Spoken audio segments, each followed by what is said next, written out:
Oi, gente, tudo bem com vocês? Vou fazer a resolução dos exercícios da aula 8 de matemática B. Exercício número 1, ele pede a medida do ângulo x. Primeiro eu vou chamar aqui de AB, C e D os pontos que estão na circunferência. E o ângulo x, ele é um ângulo excêntrico interno. O que é um ângulo excêntrico interno? É um ângulo que ele está dentro da circunferência, mas o vértice dele não coincide com o centro da circunferência. E tem uma fórmula para a gente saber a medida dele, que é a medida do arco, dos dois arcos que ele produz. A soma deles é dividido por 2. Então, primeiro a gente vai ter que descobrir a medida do arco BC e do arco D. Vocês viram na aula de conteúdo que um ângulo ele produz um arco e a medida desse arco é o dobro da medida do ângulo. Então, assim, para saber a medida do ângulo BC é só a gente multiplicar 45 por 2, que vai estar 90. A mesma coisa para saber o arco AD. Agora é só a gente substituir ali na equação e vamos chegar lá ao número 80, ou seja, é a medida do ângulo X, alternativa B. Exercício número 2. Note que duas circunferências menores se tangenciam no centro da circunferência maior e também tangenciam a circunferência maior. Sabendo que o comprimento da circunferência maior é de 12π, pode-se afirmar que o valor da área da parte achurada é... Tá. Ele quer saber a área da parte achurada, então a gente vai calcular a área da circunferência inteira e diminuir ela das circunferências menores. Ele nos deu que a medida da circunferência maior é 12π, então a gente vai igualar a fórmula da circunferência para descobrir o seu raio, que é 6 centímetros. Agora a gente pode calcular a área da circunferência maior, que é dada por πr ao quadrado. Efetuando o cálculo, a gente vai chegar a 36π, que é a área total, e agora a gente vai ter que calcular a área das circunferências menores.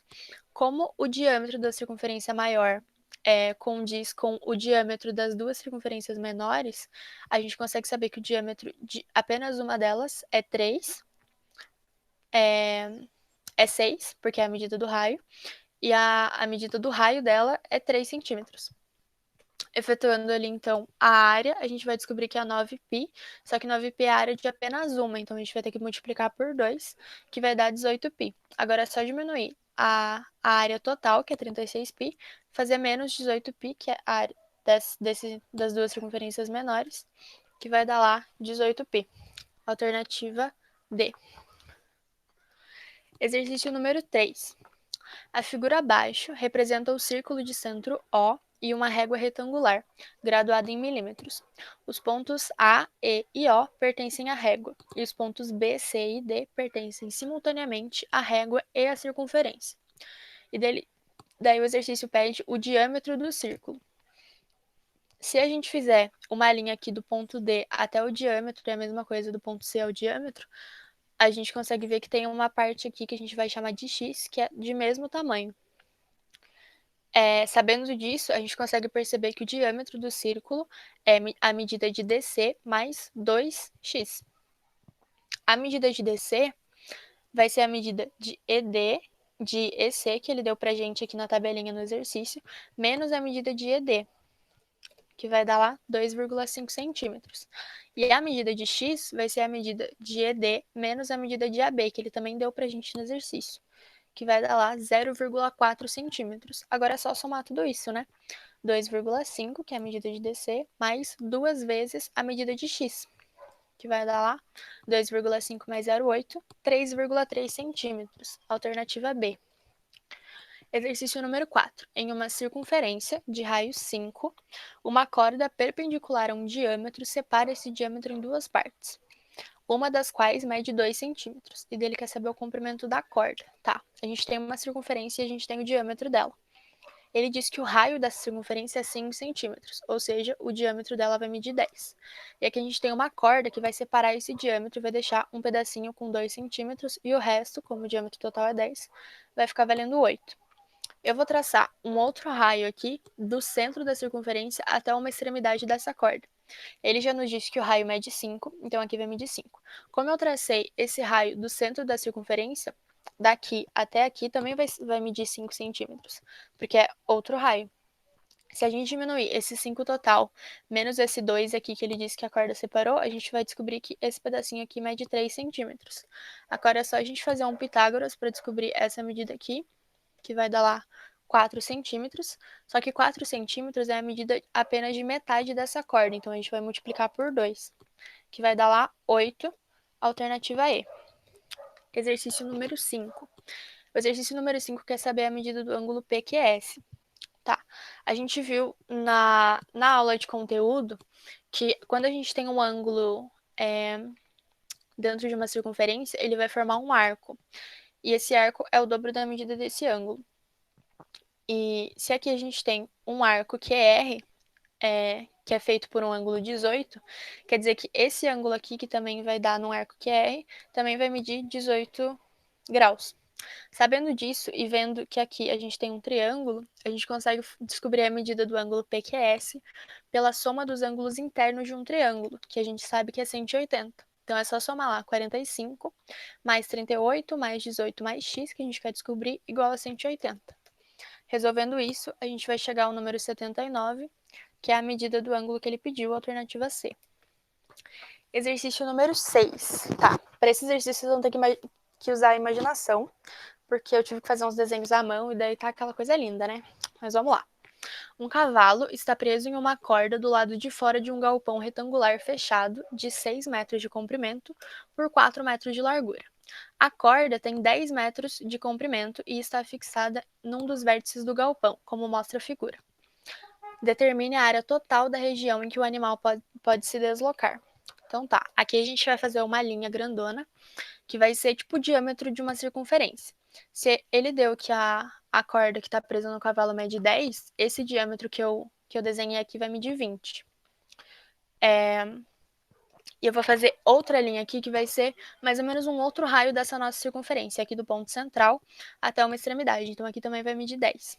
Se a gente imaginar que isso é realmente uma circunferência e que o cavalo vai poder andar por toda essa área aqui. Para efetuar a área de uma circunferência, a gente vai ter que fazer πr ao quadrado. A gente sabe que o raio da circunferência que a gente está imaginando é 10. Então a área vai ser 100π. Como aqui, ó, do diâmetro para baixo, a gente tem meia circunferência, quer dizer que vai medir 50π. E aqui a gente vai ter 1/4 de circunferência, que vai medir 25π, porque é metade de 50. Então tá, ele pode se deslocar por toda essa área aqui, que no total vai dar 75π. Só que ele tem mais esse pedacinho aqui e esse aqui, ó, que ele também vai poder andar. Então a gente também vai ter que calcular ele. Aqui, como o nosso raio mede 10 e aqui um dos lados do galpão mede 4, aqui vai medir 6. Então a gente vai ter que calcular 1/4 de área de circunferência de raio 6. Então tá. A área de uma circunferência de raio 6 vai ser 36π, porque o raio é 6, a gente faz o raio ao quadrado, vai dar 36. Só que aqui a gente está usando apenas 1/4 dessa área. Então a gente vai dividir por 4, que vai dar 9π. A mesma coisa aqui no cantinho, que vai medir 1/4 de área de raio 4, que vai dar lá 4π. Agora é só a gente somar tudo isso. O 50π grandão, mais o 25π, mais o 9π daqui e mais o 4π daqui, que vai dar lá 88π, é toda a área que esse cavalo pode se deslocar. Alternativa A. Exercício número 7. A ideia de usar rolos circulares para deslocar objetos pesados provavelmente surgiu com os antigos egípcios ao construírem as pirâmides. Representando por R o raio da base dos rolos cilíndricos em metros, a expressão do deslocamento horizontal y do bloco de pedra em função de R, após o rolo ter dado uma volta completa sem deslizar, é. Tá, vamos com calma. Aqui a gente tem um bloco de pedra e tem um rolo, e daí ele diz que esse rolo vai dar uma volta completa. Então, uma volta completa desse rolo é a própria medida da sua circunferência. A gente sabe que a medida da circunferência é 2πr. Então, aqui, uma volta completa de rolo é 2πr. Vai ser um movimento que esse rolo vai fazer. Só que o exercício ele não pediu o deslocamento do rolo, ele pediu o deslocamento do bloco de pedra em função de R, então em função desse bloco aqui, desse rolo aqui. Então, ó, o bloco ele inicia aqui, e daí esse rolo vai fazer uma volta completa e esse daqui também ao mesmo tempo. E daí esse bloco ele vai parar aqui, certo? Porque ele vai se mover um pouco. Então, aqui ele já andou 2 PR, que ele já fez a... Ele já andou juntamente com esses dois rolos. Daí agora, até ele chegar aqui, até este rolo aqui, que é o que o exercício pediu, mais uma volta completa, o bloco, ele percorreu 2 voltas completas do rolo, de rolos diferentes. Então, vai dar lá 4 PR, que é a alternativa E. Porque ele pediu o deslocamento do bloco de pedra em função deste rolo aqui. Esse é um exercício do Enem de 2010, que foi um dos exercícios com maior índice de erro, porque é bem pegadinha. Muita gente marcou 2 PR achando que era a medida apenas do rolo, mas não é a medida do bloco de pedra. É isso aí, galera. Fim dos slides, acho bom baterem palma e não fazer pergunta. Porém, é piada, né? Se vocês tiverem alguma dúvida, por favor, façam perguntas, comentem, mandem nos grupos de alunos, enfim. Por hoje é isso, se cuidem, lavem as mãos e até semana que vem.